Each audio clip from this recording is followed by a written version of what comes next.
Ang kalahian sa buntis nagpa-prenatal ug walay prenatal. Nagbase sa kalidad sa pag-atiman sa kahimsog sa inahan ug bata. Mao kini ang mga maayong mga kailangan. So number 1, kahimsog sa inahan ug bata. So sa nagpa-prenatal, regular na gina-monitor ang timbang, presyon sa dugo ug kahimtang sa atong matres. Maditik ug ma-manage dayon ang mga problema sa preeclampsia, diabetes, sa pagmagdos o anemia. So walay masiguro nga mamonitor ang kahimsog sa inahan ug bata nga mahatag og risgo sa komplikasyon kung walay prenatal. So ikaduha, kahibalo sa kahimtang sa bata.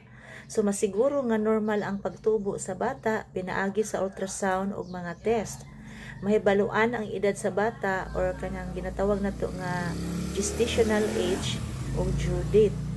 So sa walay mga prenatal, walay kasiguraduhan kung ang bata ba nagatubo og normal o kung naabay abnormality. So ikatulo, ang nutrisyon ug suporta sa inahan. Kato nagpa-prenatal, mahatagan og supplement sama sa folic acid, iron ug calcium para malikayan ang mga birth defects ug anemia. Mahatagan og tambag sa sakto nga pagkaon ug lifestyle. Sa walay prenatal, walay guidance sa sakto nga nutrisyon nga mahimo nga makadaot sa bata ug inahan. Paglikay sa komplikasyon, sa nagpa-prenatal, maditik ug malikayan ang mga komplikasyon sa mas sayo nga panahon, sama sa breech position sa bata o problema sa placenta. Sa walay mga prenatal, taas ang tsansa nga maabtan og komplikasyon sa dihang manganak na ang mama. So panglima, panganak og kahandaan, kanang pangandaman siya ba.